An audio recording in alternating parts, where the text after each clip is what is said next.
presented by Welcome to My House. Whether President Donald Trump wins or loses in November, the House Republican Conference is about to become even Trumpier.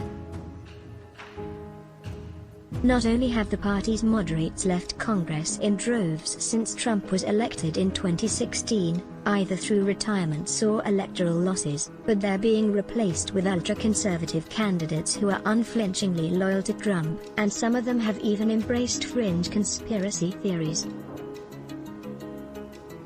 Just look at some of the candidates who have won their primaries and are heavy favorites to win this fall. There's Ronny Jackson, the former White House doctor known for his glowing praise of the president's great genes; Marjorie Taylor Greene, a QAnon conspiracy theorist who has espoused racist and Islamophobic views and was deemed a new Republican star by Trump; and Lisa McClain, a businesswoman who tried to hold a Trump rally at a local cider mill in Michigan during the pandemic, to name a few. Some Republicans fear that the new makeup of the conference will make it harder to win back the majority anytime soon.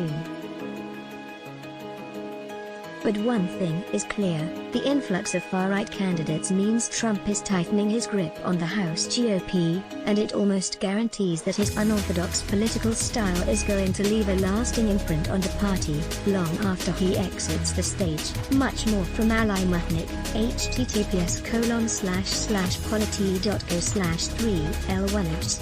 Related read: Trump, I appreciate support from QAnon adherents, via Caitlin O'Priceco, https://polity.go/2kmcquay1. And speaking of the old versus new GOP, former Pennsylvania Rep. Charlie Dent became the latest Republican to endorse Joe Biden for president, telling CNN's Jake Tapper that he is frustrated with Trump and the direction of his party. Dent, a moderate lawmaker who was a vocal Trump critic during his time in Congress, is now a lobbyist and CNN political commentator. His full remarks here: https://cnn.id/3fsk. Related read: Why Republicans Are Speaking at the Democratic Convention, by Wall Street Journal's Sabrina Siddiqui, https://on.wsj.com/32blvkp. A message from the Airline Pilots Association: Don't stall America's economic takeoff. The key to a resurgent economy is restarted negotiations and an extended CARES Act payroll support program, a proven, bipartisan success. Our leaders have the power to stabilize our national economy and keep hundreds of thousands of skilled aviation workers employed. Earn more. Does this spark DeJoy? Democrats are keeping the pressure on Postmaster General Louis DeJoy, even after he agreed to appear before 2 congressional committees and announced that he will suspend some of the controversial changes at the U.S. Postal Service. Speaker Nancy Pelosi said she spoke to DeJoy on the phone yesterday to tell him that his announcement is both misleading and insufficient. The speaker also claims that DeJoy admitted that he had no intention of replacing the sorting machines, blue mailboxes and other key mail infrastructure that have been removed, and that plans for adequate overtime are not in the works. Senate Minority Leader Chuck Schumer sent a letter to DeJoy asking for more details about which operational changes would be paused, and also called on the U.S. Postal Service Board of Governors to disclose additional information about the selection of DeJoy, a GOP donor, to be Postmaster General. And a group of House Democrats, led by Progressive Rep. Mark Bocan of Wisconsin, called on the Board of Governors to immediately remove DeJoy from his post. All the latest from Marianne and your Huddle host, https://polity.go/3HDSWWP. Related read: Gary Peters is fighting for the Postal Service and his career, via National Journal's Zach C. Cohen, https://bit.ly/3G99eth. Meanwhile, Republicans have gone on the counterattack. They have started referring to the Postal Service controversy as a conspiracy and have tried to poke holes in Democrats' claims, and House GOP leaders announced during a private conference call that they plan to formally whip against the Democrats' postal package, sources told yours truly.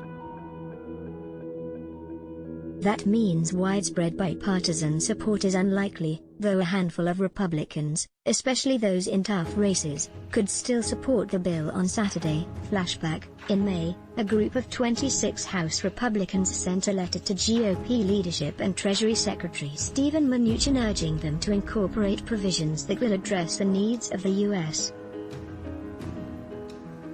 Postal Service in any coronavirus package, including at least $25 billion to the Postal Service to alleviate some of the strain caused by the pandemic. The list of signatures includes Reps. Brian Fitzpatrick, PA, Fred Upton, Michigan; Jamie Herrera Butler, Washington; Rodney Davis, Ill; Michael McCall, Texas; Tom Cole, Oklahoma; and Don Young, Alaska.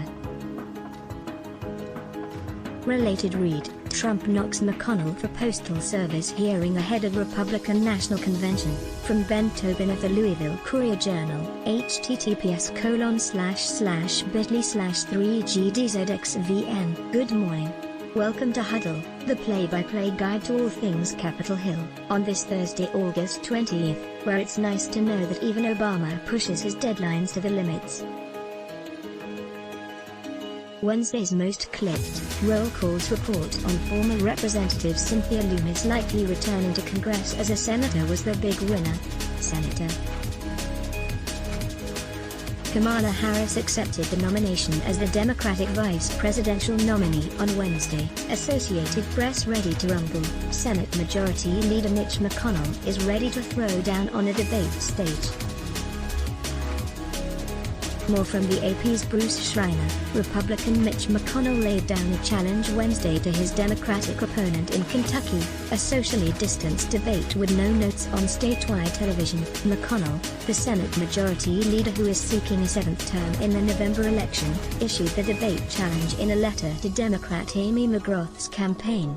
McGrath fired back with a tweet aimed at McConnell's campaign, saying, "We are eager to hold your boss accountable for his 36 years of failed leadership." McGrath's campaign was preparing a letter to respond more fully to McConnell's challenge. Her campaign did not indicate whether she would accept his terms. Typically, it's challengers who initiate the push for debates with incumbents to raise their profile. Polls have consistently shown McGrath, a retired Marine combat pilot, trailing McConnell in the conservative-leaning state that has trended heavily toward Republicans, especially in federal races. More, https://bit.ly/2e9fxa. Better Call Burke, an update to the spending controversy surrounding GOP Representative Jim Hagedorn, from Dan Neuhauser for the Minnesota Reformer, Rep. Jim Hagedorn has retained a prominent ethics lawyer to represent him, following revelations his office mismanaged taxpayer money, including paying a company owned by a member of his own staff. Hagedorn has enlisted Elliot Burke, who has represented everyone from then House Republican Conference Chairwoman Kathy McMorris Rodgers to disgraced Republican reps Duncan Hunter of California and Aaron Schock of Illinois in their respective ethics, legal and campaign finance cases arising from allegations they violated spending rules. On July 30, Burke delivered a letter signed by Hagedorn to the House Administration Committee, which oversees taxpayer money allotted to congressional offices. The letter noted that the congressman had hired Burke to perform an independent review of spending in his office, according to two sources with direct knowledge of the matter. Hagedorn acknowledged the review in a statement last week after a story came out reporting that he had fired his chief of staff. More, https://bit.ly/324xmu. The Speaker speaks. Following a video montage of her greatest hits, Speaker Nancy Pelosi gave a speech at the Democratic National Convention last night, where she ripped into Trump and Mitch McConnell and predicted Democrats would win this November. The story from the New York Post's Ebony Bowden. House Speaker Nancy Pelosi railed against President Trump and Senate Majority Leader Mitch McConnell in her Democratic convention speech on Wednesday, accusing them of standing in the way of America's progress. As Speaker, I've seen firsthand Donald Trump's disrespect for facts, for working families, and for women in particular, disrespect written into his policies toward our health and our rights, not just his conduct, Pelosi, D. California, said. The Baltimore-born lawmaker, 80, accused Trump and McConnell, KY, of squashing House Democrats' plans for LGBTQ equality, gun control and environmental protections, but vowed to continue her takeover of the House in November. We must come together now, not to deride the darkness, but to light a way forward for our country, she said.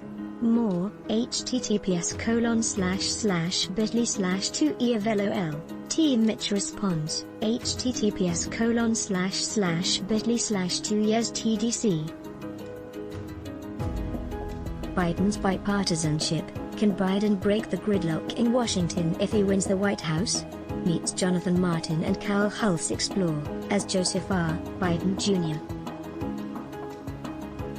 prepares to formally accept his party's nomination for the presidency Thursday. The gap is widening between the optimism of a standard-bearer shaped by his career in a more collegial Congress and the skepticism of current Democratic lawmakers who see a Capitol that would be unrecognizable to the Senator Biden who served there a dozen years ago. Lawmakers who reach across the aisle these days are more likely to find their hands slapped, and they have a warning for their nominee as he basks at a Democratic convention brimming with nostalgia for an earlier, less polarized political era. A Biden victory, even if accompanied by Democratic majorities in the House and Senate, is more likely to be followed by partisan warfare than bipartisan bonhomie. Democrats are eager to see if Republicans will prove more willing to negotiate should they lose the White House and Senate, and many in the party are willing to initially defer to a Biden charm campaign. But a range of Democratic lawmakers say they may be willing to scrap the Senate's filibuster rule and govern bipartisan muscle if Republicans prove recalcitrant. More, https://niti.ms/3alrvpp. RIP. Slade Gorton has died at 92. The obit from the Seattle Times, former three-term Republican U.S. Senator. Slade Gorton, whose 40 years in public service made him a towering figure in Washington politics and whose stance on some environmental issues and tribal fishing rights inspired both loyalty and fury, died Wednesday morning after a brief illness. He was 92. Gorton served a decade in the legislature, 3 terms as state attorney general, and was deemed giant killer for his win over the legendary Warren Magnuson to capture his first term in the U.S. Senate. His comeback to serve 2 more terms after losing to challenger Brock Adams was just as remarkable, and his loss to Democratic challenger Maria Cantwell in 2000 was the closest Senate race in Washington history. More from Linda V. Mapes, https://bit.ly/34J7 North Carolina 2. Transitions nothing today. Today in Congress the Senate and House are out. Around the Hill nada. Trivia Wednesday's winner, Seth Keeling, was the first person to correctly guess that 1876 was the presidential election year when the winner of a majority, not a mere plurality, of the popular vote failed to win the election. Today's question, from Seth, who is the only president to have won a Primetime Emmy Award. The first person to correctly guess gets a mention in the next edition of Huddle. Send your best guess to email protected. Get Huddle emailed to your phone each morning. A message from the Airline Pilots Association. Before COVID-19, the airline industry transported 2.7 million passengers per day, generating hundreds of billions of dollars in economic activity and supporting millions of jobs across U.S. industries, including manufacturing, hospitality, tourism, engineering and national defense. That's why stabilizing the aviation industry is central to America's economic recovery. Air travel is slowly recovering, but the jobs of aviation workers are at risk now. Don't stall America's economic takeoff. Save hundreds of thousands of aviation jobs. Extend the CARES Act payroll support program. View archives. Let's block ads. Why? Show your love for him. Click the link in description. Thanks for watching.